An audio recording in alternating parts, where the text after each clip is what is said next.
Ayo, be real quick about these follow-ups right now. Um, don't really have anybody too hot to tap in with, but I did want to call some people. Start with the people that I've generated through my texting.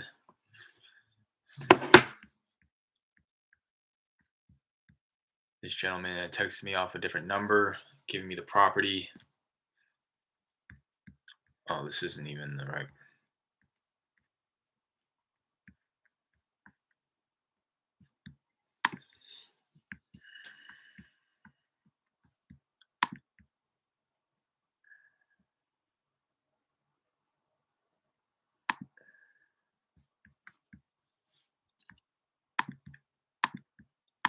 He had texted me off a different number, so I'm going to follow up on that number that he had texted me off of.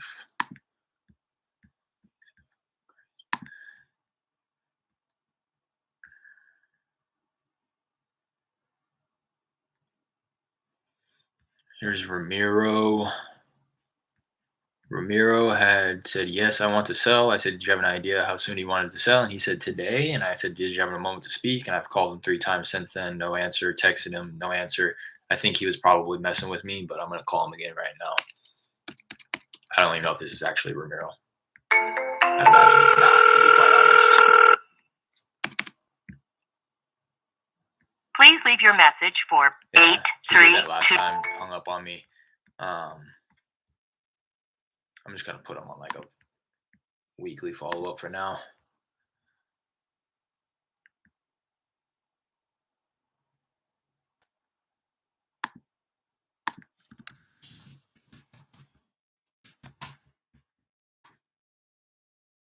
Clearly familiar with the number. Probably didn't realize I was going to hassle him every single day once he told me he wanted to sell.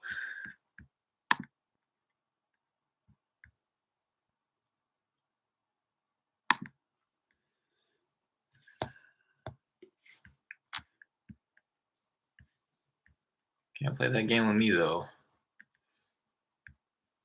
Oh, I thought I had some more. Oh.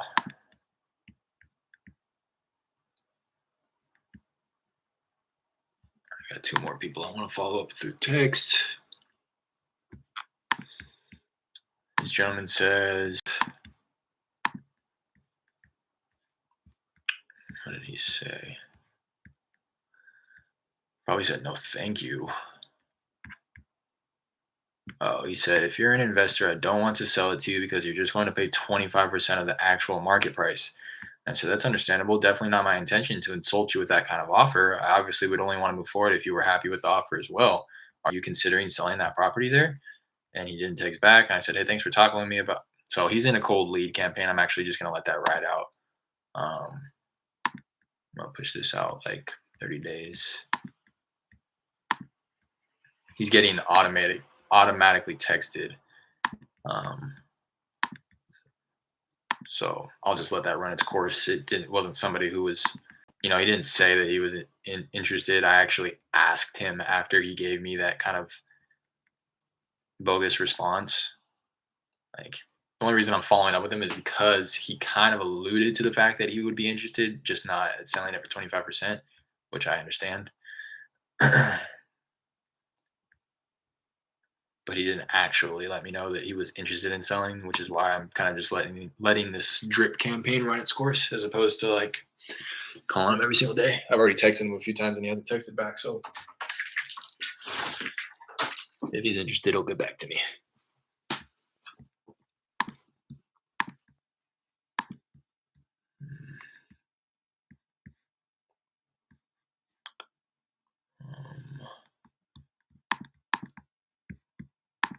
And then I got one. Oh, this is the realtor. It'd be interesting to have a conversation with the realtor. Like I said, I would need to. I mean, depends on what type of repairs. I'm going to let her know that we're looking for something that needs a little bit of work so that we can build an equity ourselves. But it seems like a fairly new property. Does it need like any serious renovation done to it, or?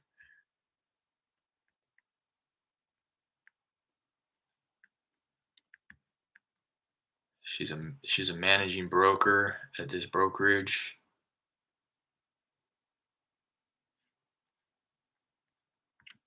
Um,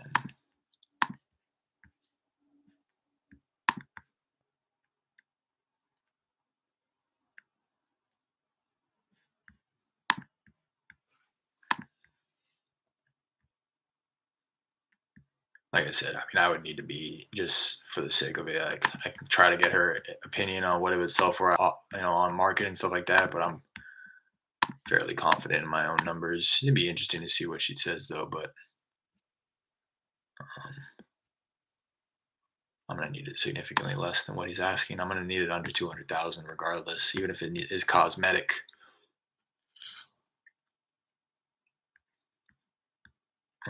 His estimate's 260.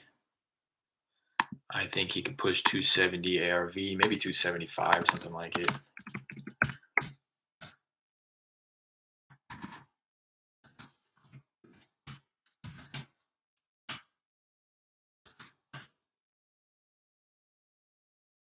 I mean, yeah, if it was cosmetic, I may be able to do 200 cash, but uh, yeah, that's if he's willing to take a $30,000 haircut on his asking price. To be quite honest, I'm just not really in the mood to have this conversation with her. I will follow up with her at one point in time, but I'm not going to call her right now. It's not a smoking lead by any stretch of the imagination. Follow up with her early next week. Call her on Tuesday or something.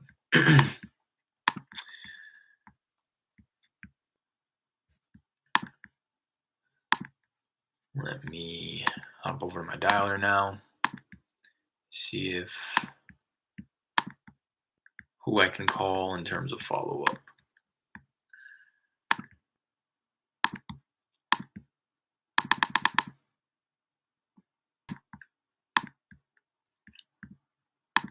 I got two people here. Hugo, interested, but he wants to pay down his mortgage a little bit more so that when he does sell, he can walk away with some more money. He told me that about a month ago. Interested, but wants to same duplicate note. Let me delete this one. He gave me permission to follow up in a few months. I'm following up in 1 month. I remember this guy. It seems like he could probably pan out to something. Let me give him a ring.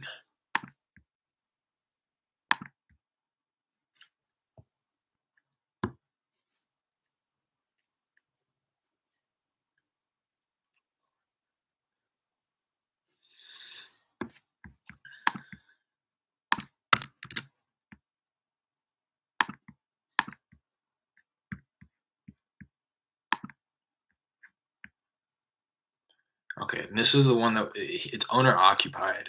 At least that's what it's listed at. So that's what I'm going to ask him because it doesn't make sense. It doesn't, at least it doesn't make sense to me. It doesn't make sense that he's living there and he wants to pay down his mortgage so that he can walk away with more money because at the end of the day, I'm going to be able to offer what I'm able to offer. The fact that he's paying down his mortgage isn't going to allow me to pay him more money. And it being owner occupied doesn't make sense because it's not cash flowing. So he really is just spending the money to make it back. If that makes sense, like he's gonna end up walking with the same amount, regardless. Hopefully that makes sense. Like just an easy example with numbers. It's like if I'm gonna be able to offer him 100,000 and he owes 40,000 in his mortgage, meaning that he has 60% equity. If he owes 40,000, he would walk with 60,000 if he sold right now for 100,000 what my offer would be. Now let's say a month down the line, I'm still able to offer 100,000. Let's just assume that the market is, you know, going sideways. I'm still able to offer 100,000, but let's say he paid down another $10,000 on his mortgage. He only what? Now he only owes 30,000. So he'll walk with 70 as opposed to 60, but he paid $10,000 in order to get him to this point. So it doesn't really make sense to me, to be quite honest. I can hopefully have a conversation with him like that and make it make sense. But if it's rented out, then it makes sense because it's cash flowing. So he's not paying down his mortgage. His tenant is paying down his mortgage.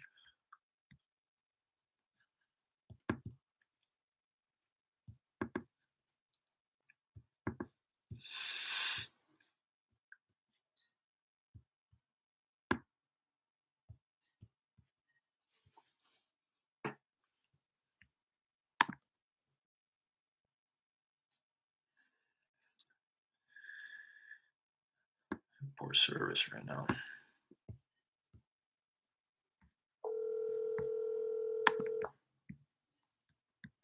Hello. Hey, Hugo. Yeah. Hugo, how's it going? This is Derek. Derek who? Yeah, Derek. We had talked about a month or two ago about your property over on Majorca Drive. Oh, yeah, yeah, yeah. Yeah, how you doing? How was your Thanksgiving? It was all right, man. I worked that day. I worked those 2 days. Oh So, man, they got you working hard. Sounds like yeah. you were able to spend some time with the family though. Afterwards, like the next day, Yeah, that's good. Yeah, well, I just wanted to round back. I know the last time we talked about your property here, you would let me know that you were interested, but that you kind of just wanted to pay down your mortgage a little bit more. Yeah, because I'm at 33 right now. I'm 33K, and right now I got my mom living in that house, and I just want to kick her out, and sell it as it is. Yeah. So I'm sorry. Thinking I, about bringing it. I want to make sure that I heard you correctly. So you owe about 33. Yeah, I still have my 33 on it. Okay, and your mother stays in the property. You said. Yeah, yeah, she's living there. She's 88, so she's Mm, not okay. age pretty much. Gotcha. So Uh, if you when when the time does come and you're gonna look to sell, does she have a place to move to? well, she definitely don't want to go to a assisted living facility because Yeah. the way they treat her, the way they treat people over there. So Gotcha. uh, she always say, I want to die and this and that. So Yeah. uh, And she but requires that yeah, assistant. I want to give her a couple of more years. She can stay there, and in the meantime, I'm gonna bring it down as far down as I can. Yeah. Um, That makes then that sense. way, if I ever said it, I get a little money out of it. But it's Yeah, that way you can just walk with whatever, it would be a cleaner transaction. I completely understand that. So, you hadn't mentioned last time the mother in the property, so that makes sense as to why you're wanting to wait. Because yeah, when I was looking at these notes, it wasn't making sense to me, but now I understand because I just didn't have the big picture. But I thought you were living there, and I thought you were wanting to pay down the mortgage before you sold. But the more I started thinking about it, I was thinking, well, let's say you pay down 10,000, it doesn't necessarily affect what I'm able to pay. So you may walk with $10,000 more when you sell it, but you paid $10,000 to pay it down. You know what I mean? yeah, because I've been sending extra for the principal. Mm-hmm. Yeah, I got have I don't pay a long time ago. That was hurting me bad. Mm-hmm. First 8 years I wasn't out of pay, Yeah. and that didn't give me anywhere. That just paying the interest. First 8 years you pay the interest on Yeah, it, exactly. and it's 6% APR. So I've been sending money to the principal as much as I can. Yeah, that's good. And like I said, the lower I bring it, the more money I make. So hopefully I'm covered. Right. I But still gotta fix a little bit. gotcha. Yeah, well, okay, yeah, just to kind of remind you, that way it's something that you can, have in the back of your head when it gets a little bit closer to the time that you're ready to sell. Just as a reminder, I don't know if I mentioned this last phone call, but we can buy it as is, so if there is any, damage to the property or something that needs to be repaired, um, we can buy it as it sits. So we don't require anybody to make any repairs to it before it gets sold to us or anything like that. So that is a benefit. Obviously, if you want to do the repairs, we may be able to pay a little bit more if it's not, in such disrepair. But just so we can pay cash and we can buy it as is. So we're really just looking for a stress-free, hassle-free type of a transaction where we can just get you some cash in your pocket. But when would you say? I guess it sounds like since you got your mom in there and You don't want to obviously shoo her out in the sounds like the health that she's in. When would be a more appropriate time to kind of round back? I know you're saying that you wouldn't want to sell for another couple of years, but I'd love to, if it's okay with you, just kind of round back every 6 months or so, just to check in and see how things are going with you. Yeah, you can. Well, like I said, my mom is taking all kinds of medicine, so Yeah, she got a heart condition. So, and according to her, that's her house. You know what I mean? gotcha. Okay. Like she's going to the mindset type, and her house, her garden, and I'm just visiting. I'm a visitor, so Yeah, that makes sense. And again, I don't want to rush anything. I would just hate to miss out on an opportunity to help you out if I didn't round back. So as long as it's okay with you, as long as I'm not bugging you, I'd love to just kind of give you a call every 6 months and have a similar conversation like we just had. And you won't hurt my feelings if you say, you know what, it's going to be another year. yeah, yeah, definitely. Like I said, eventually I will have to because Right. I'm actually in the process of buying another house, and that's going to be my little girl, her mother, my Gotcha. wife. Gotcha. But that's another story. Yeah, yeah, Um, yeah. Well, while we're on that topic, I mean, do you have any other properties aside from this one on Mallorca that you may be interested in selling for cash? that's the only one. Okay, The okay. one I'm trying to buy, the one I'm trying to buy is in Humble, Texas. Oh, okay, So, okay. All and right. I would want it. That house is a little home, but I wouldn't want my little girl to go Yeah, going out there. yeah. I gotcha. I We want gotcha. we want the best. We want the best for them. So Absolutely, absolutely. All right. Well, I appreciate you taking the call, Hugo. Like I said, I'll round back. Every maybe 6 to 9 months. It doesn't sound like you're in any type of a rush, but when the time does come, I'd love to be the one to help you out with the sale of the house here. yeah, yeah. I mean, it's basically my mom needs me. I Yeah, will have all the choice by the seller. right. Let me rephrase. I'd love to be the one to help your mom sell her house. Yeah, definitely. 'Cause she's very it's her house. Yeah, yeah, I pay for it, but it's her house. So, yeah. Hey, I get it. I get it. Mom's in charge. all right, brother. Well, thanks for calling me, and I'll just I'll keep you updated. Absolutely. I appreciate you taking the call, and I hope you have a good holiday season here. You too. Be safe out there. All right, we'll do. Have a good one. Hugo's a good guy. So learned a little bit more of that phone call than I had learned the first phone call. Again, I was under the impression that he was living there. So the reason as to why he didn't want to sell when I talked with him the first time a month ago was because he said he wanted to continue paying down the mortgage so he could walk with more money. You know, again, that didn't make sense to me if it was owner occupied because he would just be, again, I just use clean numbers as an example. He would pay down $10,000 off of his mortgage, but it wasn't going to affect what I was able to offer. So he may pay $10,000 down, and then be able to walk with $10,000 more. So it would be it would be the same thing. If that was the only reason why he wanted to delay selling, I was going to enter into this conversation to try to educate him and pretty much say what I just said as to you're kind of kicking the can down the road for no reason, especially the fact that the market is so hot right now. You're actually probably running the risk of, in a year or two, maybe there's a correction in the market and you can't sell it for as much as you can sell it for right now. But got on the phone with him, learned that it wasn't just about the amount of money that he was able to walk away with. His mom actually lives in the property. His mom sounds like she's in poor health, takes a lot of medication, and that. By the way, if you're watching this and you feel like you couldn't hear him or understand him, just know that it's the same thing for me. I'm picking out every like fifth or sixth word to try to piece together his sentences. Um, so, but I just wanted to mention that in case you're listening, like, how does Derek understand this guy? I don't. I hardly understood him, to be quite honest. But I was able to piece together the information, use the context clues when they do go to sell this house. And he kept mentioning, oh, this is pretty much my mom's house. My name's on the deed, and I pay the mortgage, but she lives there. It's her garden. She treats me like a visitor when I show up to my house. Um, so we kind of had a little laugh about that, but he says when they go to sell, he says he said this too, which I'm glad he said because what's the best way to say this? I I'm glad that he said it because I didn't have to.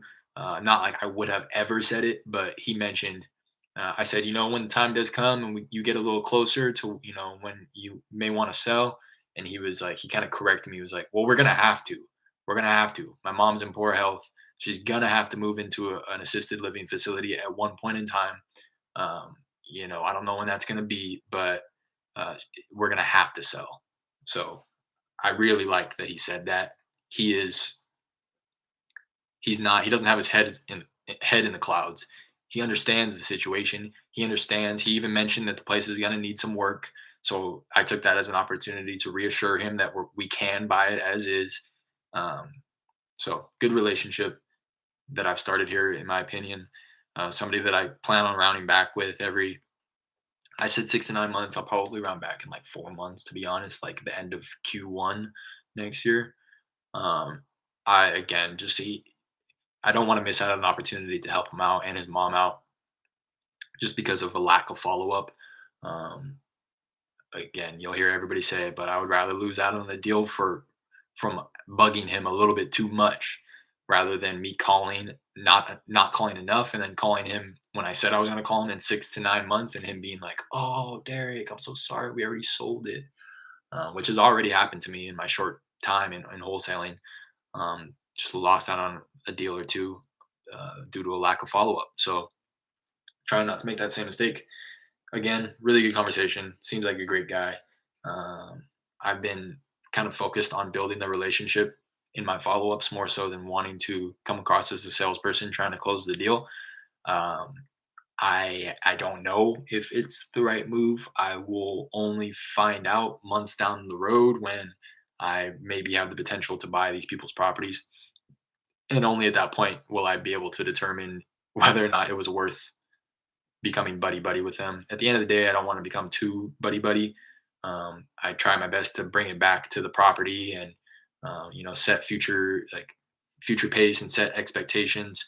Um, but that was a good one. So I'm gonna take notes on that. Hugo Flores um, owes about 33K on mortgage. Mom lives in property.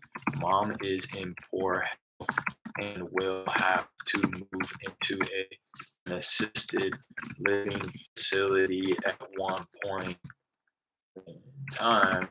Hugo thinks it will be another couple of years and hopes that he can pay down his mortgage um, a lot by then.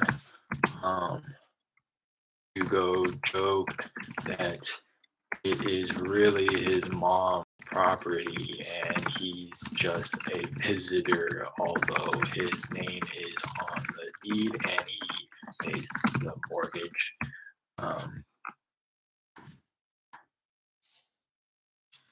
Hugo also mentioned that he is in the process of buying a new place for himself and his quote little girl in Humble. I write that down because that is something that I fully plan on asking him about the next time I follow up. Hey, you mentioned that you and sounded like your daughter, right? Your little girl, you said. Yeah, you guys were looking for a new place out in Humble. You were able to pull the trigger on anything and find anything to move into. That little thing, right? Like that little note right there will go a long way. It's not like he made a point to tell me that he had a daughter. He just kind of mentioned it in passing in conversation. But the fact that I picked up on it, took note of it, and now something that I plan to bring up in future conversations. Um, it may seem silly, it may seem like the biggest sales tactic ever, but it goes a long ways, and people will pick up on that. Like, and I'm trying my best to like be forthright about this without um, sounding like I'm a scammer, but like I've said, I've been trying to turn the business and turn away from chasing the money and turn into helping these people and actually building relationships with these people. So Uh, that's what I have to do. How do I build a relationship with hundreds of people at the same exact time and remember what we're talking about the next time I talk to them? You take notes. You take note of it, and uh, I don't take that note about his daughter so that when I call him next time, I can use it to my advantage. I mean, I guess I technically am using it to my advantage, but I'm not using it in a sense of like I know you have a daughter. I know you need money, like not that way. I'm just simply wanting to remind myself so that when I come back to this property, 6 months down the line, I can say, "Oh yeah, this is Hugo. He had a little girl. He wants to buy a place out in Humble. Let me ask him about that." And as long as it's coming from a place of if you're being genuine about it, it'll show through. Don't get tricked into thinking that like you need to take notes and you need to be mentioning this stuff. People say stuff all the time that I don't take note of and that I never bring up again, but that seemed like a relevant thing to bring up. I learned a lot about him and his family this conversation. So that's kind of I'm glad that was the case. That was what this conversation was centered around was his mother, how she's in poor health, how he works extremely hard. They had him working on Thanksgiving and the day after. I don't know what he does for work. Um, but and then I learned that he has a daughter and that they're trying to move into a place and that he wants to move into a nice place for her. That's why he mentioned it. He's like, I don't want to just be moving into. It sounds like he considered moving into the property that I'm calling about that his mom currently lives in, but he's saying the place is in kind of poor condition. So when she moves out, he had considered moving into that property with his daughter, but he doesn't think that it is up to his standards in terms of condition for his daughter. He doesn't want to move in there because he wants to move into a nicer place for his daughter. He doesn't want his daughter in this place that needs to be repaired. He wants her to move into a brand new place, which is completely understandable. So glad that I had that conversation with him. Great start to a fruitful relationship, I think. I'm going to say um, Derek proposed 6 to 9 month follow up, following up in 4 months. Yeah, so I'll follow up like early April.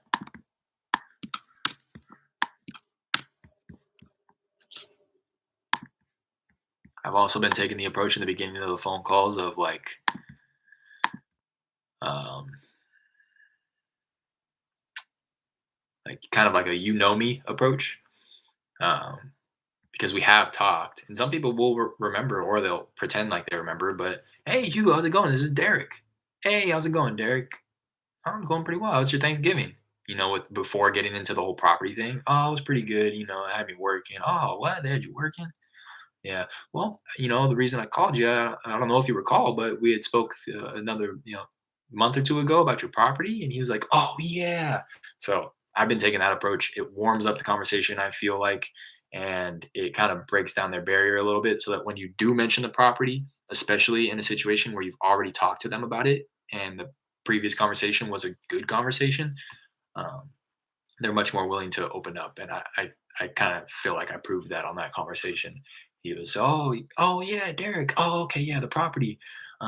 Yeah, I'm willing to talk to you about the property. He was just kind of willing.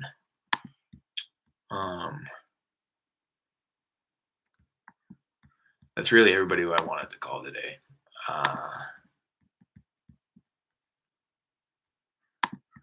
Call this guy on Monday. That's everybody who I want to call in terms of follow up. Let me hop on the dialer for a quick minute.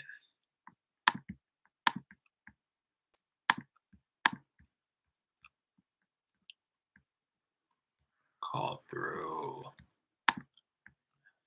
Harris County absentees.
Hey, Hello, hey, Angelina.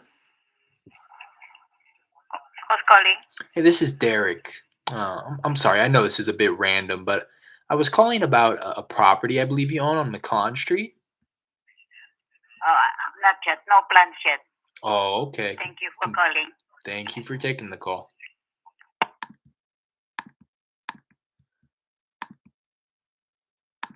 She said no plans yet.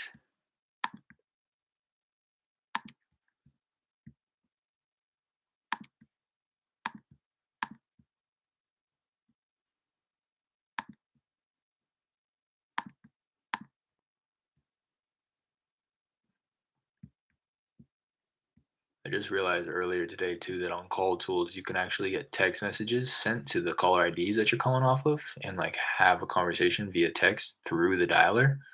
It's under the conversations tab, and I have two people that texted me. One earlier today saying, "Can I call you later?" A lot of times, I'm finding that It's not available. I scrolled through Record the your last the past messages that I've gotten, and I realized that a lot of them are like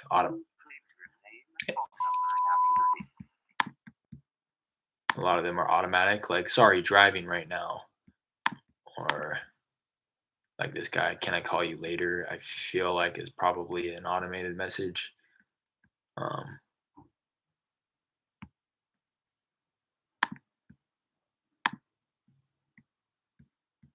"Can't talk now. What's up?" Says another one of my leads that I called the other day. I'm unless it's like a very specific text that can be responded to, I don't have any intention on texting them back. I'm going to operate under the assumption that it's just automatic text.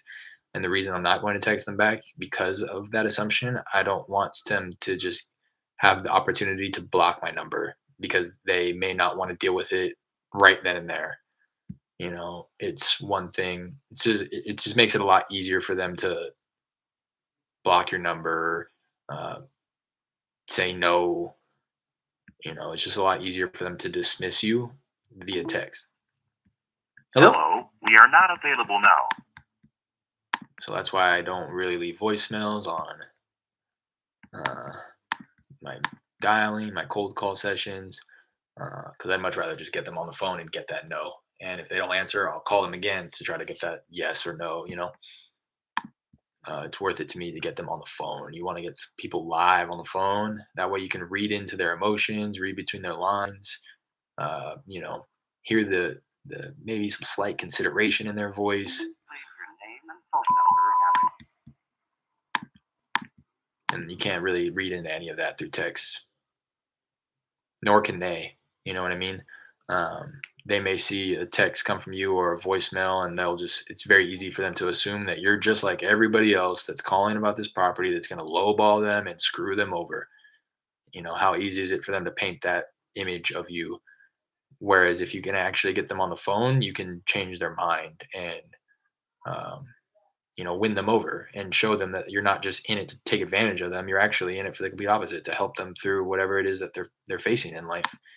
But you can't do that through text, which is also why, even though I text as a marketing channel and why a lot of the big players text, the goal is still always to get them on the phone. Very rarely have I heard somebody say that they've closed a deal through text alone. In fact, Brent Daniels went live the other week, like last week, talking about his texting system, and he had like his CFO, the woman who just like looks at all the numbers. They were going through the numbers, how many texts they send per deal, cost per deal through the texting, stuff like that. And he asked, "Have we ever done a deal?" And this guy does, double-digit deals a month. Have we ever done a deal through text where we didn't get them on the phone? And the answer was no. 100% of the deals that they've gotten through texting, they have at one point in time gotten them on the phone. So just remember that too. Don't use texting as a way to hide behind some type of barrier between you and the seller. You're gonna have to face that one way or another.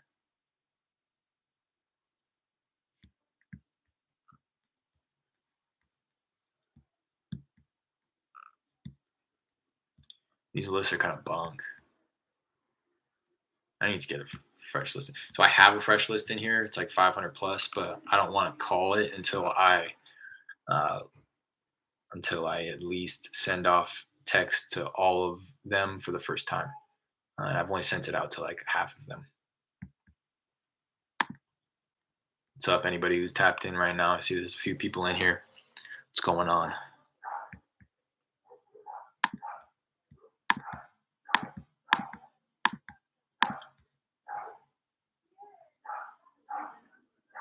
That's not annoying or anything.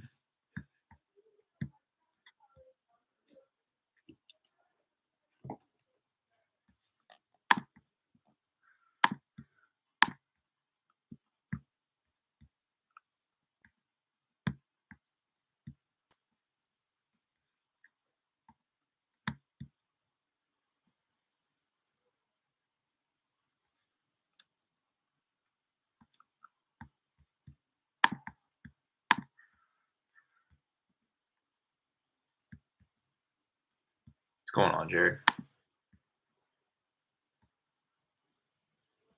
Yeah, that's really the benefit, like you're saying, Jared.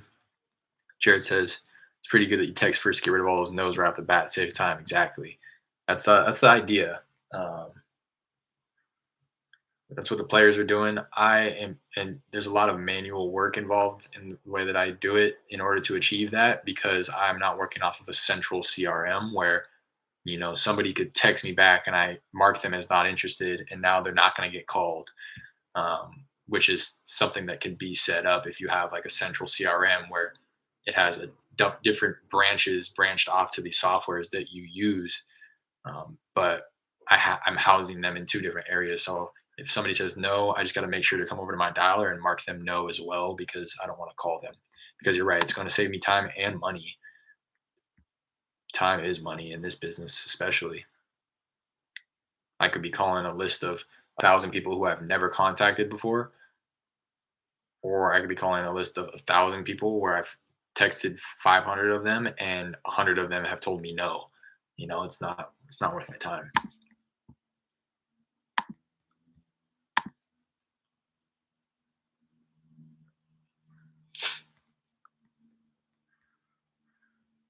And yeah, I mean it burns through the data way quicker, but I would prefer that.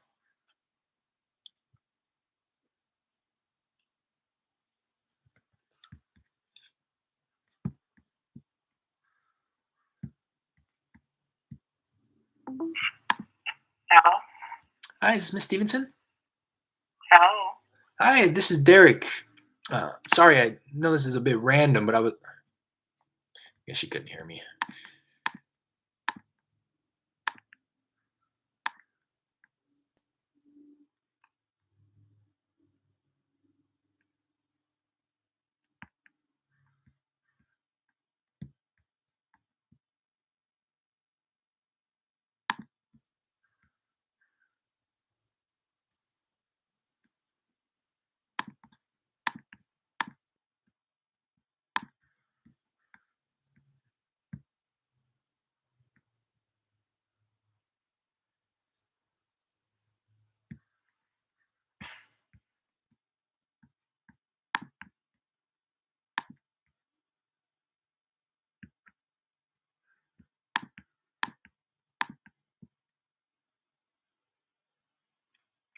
Talk to any of those leads, Jared, today?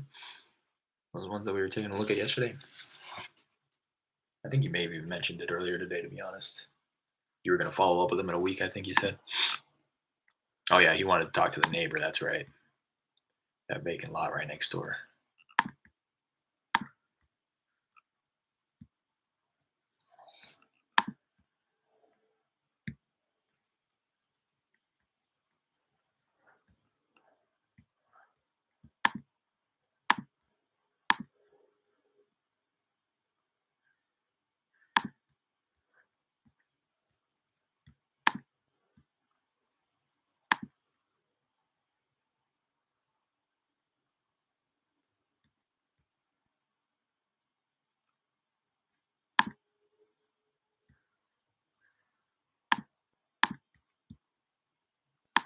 I feel like I'm dialing off of very few lines. Let's see. Didn't seem like I was calling off of five. I was, but I'll call it quits right there. I gotta get going. Want to see. I think I probably took down like 10 contacts today. 13. Pretty poor, but if I'm hitting that every day, I can't complain. At least I'm getting on the dialer, right? Yes, another wanted to talk to his lawyer today. Good, good. Have them talk to the lawyer. Did you get the lady from last Saturday on a contract yet, or she's still ducking and dodging? She's ducking and dodging. What's up, Roxy? I think this may be the first time I've seen you in here. Welcome. Appreciate you jumping in here, and I appreciate you asking about that. Yeah, she's been dodging me. I followed up with her on Monday when I said I would. She was at her doctor's appointment that she said she had. Although I called at the time she told me to call, told me that she was at a doctor's appointment and to call her and or no, she didn't answer the first time, and I called her like an hour later, and she answered and was like, "Oh, sorry, I didn't answer. I was at a doctor's appointment. I'm not at home right now. Can you call me in a little bit?" Called her in a little bit. She didn't answer. Called her the next day. She answered and was like, "Oh, I'm at another doctor's appointment that I forgot that I had. Um, can you call me in a little bit?" Called her in a little bit. Didn't answer.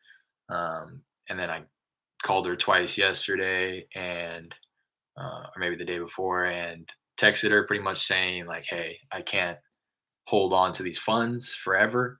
Um, I'm going to need to make a decision. We need to make a decision one way or another what we're going to do with this money. I had set it aside for you since we came to that verbal agreement, but just let me know if you don't want to sell it. You're not going to hurt my feelings." And she didn't text back. She hadn't answered my phone call since then, so I'm just gonna put her on like a weekly follow up with her every so often. But I'm not gonna stress about it, and I'm not going to rely on her. Right? You know what I mean? I don't want to put all my eggs in her basket. I don't want to assume that she's going to be my one and only lead forever. She's just one of thousands of people in my market right now that want to sell at a discount. So kind of pushed it to the wayside, kept it pushing. Um, so I'll call him later, like at 7. Jared, yeah, yeah. Half the time they're bluffing too. They're not actually gonna call their lawyer. They just want to see what you're gonna say. So hopefully he responded in a way that encouraged them to do so. Um, because and this is something that I've heard. So actually, I can speak from experience in this. The second deal that I closed, this last one, he brought in. I know some of my earlier subscribers probably know this, but he brought in his buddy who was a retired real estate attorney. I looked at his name up, and it was true. He was a real estate attorney at one point in time. He said he was retired, but um, he stuck his nose in that deal, and he made everything 10 times more difficult. Um, oh, he's in the divorce. Okay, yeah. So they probably have some type of an attorney, anyways. Yeah, okay, that makes sense. But yeah, it seems to be common. When I brought it up to my title company's attention, when I said, "Hey, he has a buddy. He's sticking his nose in the deal, and he's kind of requesting a lot of information. Do you mind if I pass him along your information so that you guys can talk amongst yourselves? Because like this is, I didn't say it's beyond me, but it's really not worth my time." And that's kind of what I was telling the guy. I mean, I was like, "What do you need to know? Me and your friend here have already signed an agreement, and now here you are requesting all of these things. I mean, this is something that should have been discussed after we inked this, and before we papered this deal. We should have had this conversation. But you're coming in after the fact and kind of just ruining everything. I can go on about all the stuff he was requesting, but he was just being an attorney." Um, and we still closed. But if I would tell you, if there was any reason we didn't close that deal, it would have been because of him. He's in there trying to stick his chest out and let everybody know that he knows all the real estate laws and that my friend here needs this and that. And he was like, he needs a check at signing. He needs to get paid right after he signs the closing documents. And my title company was like, "Well, that's not going to happen. Let me know what my title company." I took a lesson from my title company in this one. I was so we were at the finish line, right? The day before closing, and his real estate friend's like, yeah, he needs to get a paper check right when he signs at closing. And I was like, let me see if I can make that happen. And I started calling around, and my title company was like, no, no. Um, there's a lender involved, so the lender is not going to write him a check without reviewing the documents. They have last say. They get final cut. They get everything that's been prepared, all the documents, all of the closing statements, everything. They're going to look it all over, and then they're going to say, okay, yeah, we'll fund the deal. Here's the money to be dispersed amongst all of the parties. But they're not going to just cut him a check because he came in and signed the paper. So my title company, my escrow officer, she doesn't play any games. So I'm, CC'd on all these emails that are going back and forth. Well, rather, that attorney is CC'd on the emails that I'm going back and forth with my escrow officer, and he was like, he needs to get paid. Him and his ex-wife, and this is when I knew, like, oh, you don't know anything about the deal, because his ex-wife did not need to come in and sign, and we had already established that. He's like, him and his ex-wife will come in and sign when you guys are prepared to write a paper check. And my escrow officer was like, well, we're not going to do that. Let me know if he plans on coming in when we scheduled for him to come in. Um, and let me know one way or another, because I need to, I have other deals that I have to close. She said something like that, and I was like, it's like, damn, like that's pretty one, that's pretty badass, and two, I was like, dang, I need to be operating like that. Like, it's like, just be, even though I don't have a huge amount of opportunity, just be like treating people like you do. Like, look, man, I don't have time for this. Like, I got other people. I got other people I'm dealing with, and that's the energy she brought there. And I was like, damn, okay. And then he came in when he was supposed to come in and sign the paper, and walked out without a check. Like, you can't have your cake and eat it too. This is how it's going to happen. This is how we've been talking about it happening. This is what you agreed to when you signed the agreement from day one. So look, tell your real estate attorney to go away. Um, but anyways, I went on a rant about that. But definitely embrace that, Jared. I know it sounds like you did, but I'm just using it as an opportunity to talk on it and speak on it. Don't shy away. This again, I'm not speaking to you directly, Jared, but anybody, don't shy away from somebody saying, "Oh, let me run it by my realtor, run it by my attorney." 9 times out of 10, they're bluffing, and they just want to see how you're going to react. And if you're inexperienced, you'll say, well, why? Why do you need to run it by your, is there something that I didn't answer for you? Or, like, how, just imagine how it sounds on the other end of the phone if somebody's like questioning you, wanting to run it through the proper channels in order to in order to make me feel comfortable, I need to run this by somebody. And for the other person to be like, no, you don't need to run it by somebody, or, they don't even need to say it exactly like that, but anything other than, yes, please do run it by your people so that you can feel comfortable moving forward. I wouldn't want you to do it any other way. Anything said aside from that comes across as, you want to run it by who? Duh, and like nervousness. And so 9 times out of 10, they're bluffing, and they want to see how you act. Um, Hey, yo, what up, CWL? What's going on? I notice I got the hot leads I've got were around 8 p.m. Oh, okay. Like on the dialer, you mean? Well, remember, he's in the divorce process. Yeah, I can tell when seller's BS or not. Yeah, yeah, exactly. Exactly. Yeah, Jared. I don't think you've done a deal, but the way that you come in here talking about the business, I know you've been on and off for quite some time. Uh, but the way that you talk about it, it's just a matter of time before something pops here.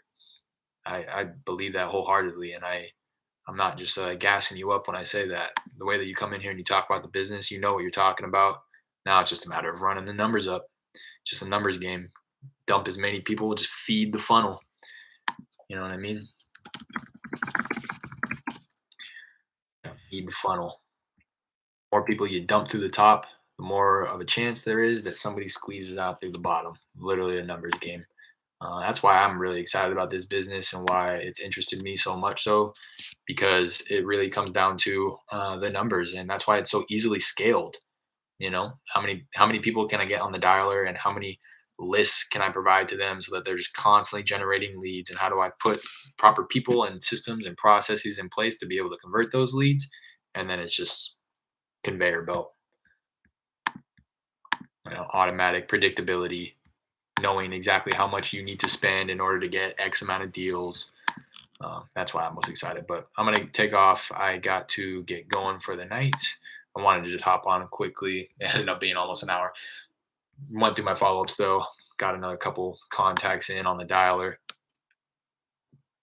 Excuse me. I appreciate everybody jumping in. Appreciate you too, Roxy BK Dime. Appreciate you hopping in here. Like I said, I think this is the first time that you've at least said anything in the chat, I believe. But we're glad to have you. I'm glad to have you, and I'm sure everybody else is as well. And we look forward to having you jump into these live streams when you can. I go live, try to go live at least once a day, Monday through Friday, and building a little bit of a community here. So I'm glad to have you, and I know everybody else is. Uh, this goes for Roxy and anybody else in here. If you haven't already, please do hit the like button. It really does help me out. I know I mentioned it before, but it's funny. You hear all those YouTubers say it. But now that I'm actually becoming a little bit more active on the platform, being YouTube, I've seen firsthand that it actually does help. So they're not lying when they say that. It really does. It's directly correlated. Some of my best videos have the most likes, the most comments. So please, uh, as I sign off, as I always do, please do feel free to drop a comment. Any questions, comments, concerns, any recommendations, suggestions, anything that you want to bring my way. I see them all, and I will try my very best to reply to all of them. For some reason, YouTube doesn't allow me to reply to all of them. Um, I don't know what that's about, but I see them all. So if I don't reply to them specifically, just bring it to the live chat and I'll be sure to address it there. Appreciate all you guys. Till the next one. Till Monday, more than likely. Yeah, Monday I'm hopping on. I'm not going to do anything over the weekend. Catch y'all next time. All right, CWL. Appreciate you guys jumping in here again. Till the next one. Till Monday. Peace.